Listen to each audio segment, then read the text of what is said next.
anniversaries are generally something that people like to celebrate. Stacy Woolman, there's an anniversary that we saw recently that we mourned. Yes.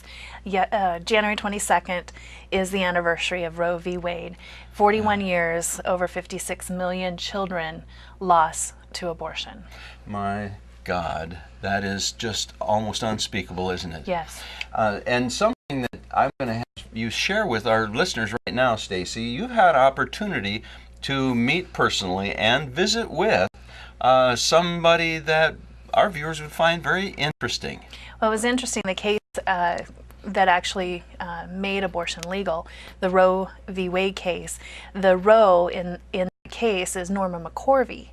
And at the time, she was a young woman seeking a divorce and connected with the attorney, Sarah Weddington, who manipulated Norma's story just to get a divorce into looking like she was wanting an abortion and didn't have access to an abortion.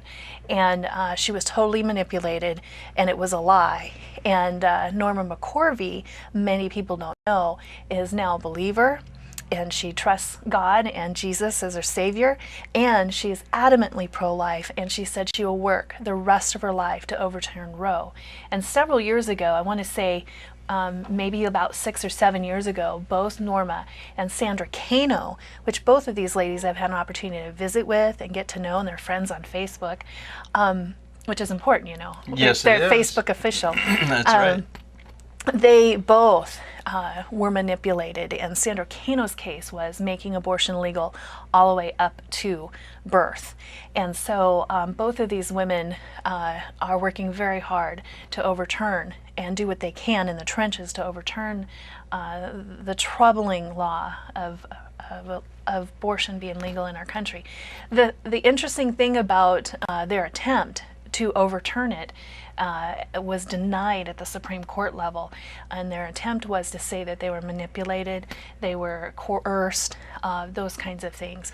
Sort of normal practice by proponents of abortion. Correct. Coercion, manipulation. Right, and not telling the truth, you know, maybe an ounce of truth and, 99% not. And I tell my kids, raising them, I say, you know, if a chocolate chip cookie is 99% chocolate chip cookie and 1% dog doo-doo, you don't want to bite into that cookie.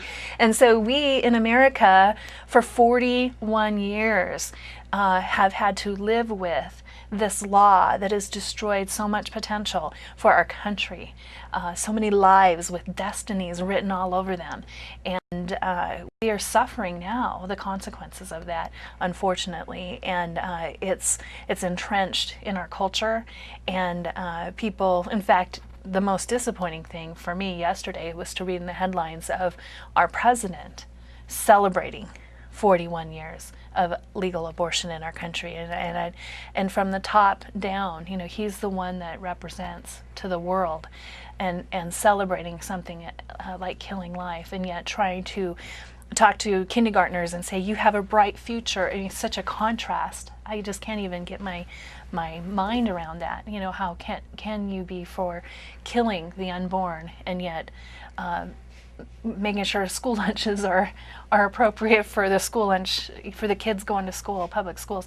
It's mind-boggling. And yet our puppies and people with Humane Society, if a puppy is destroyed or dismembered in this country, you could have severe fines and jail time, and yet a child can be destroyed in the womb. Yes.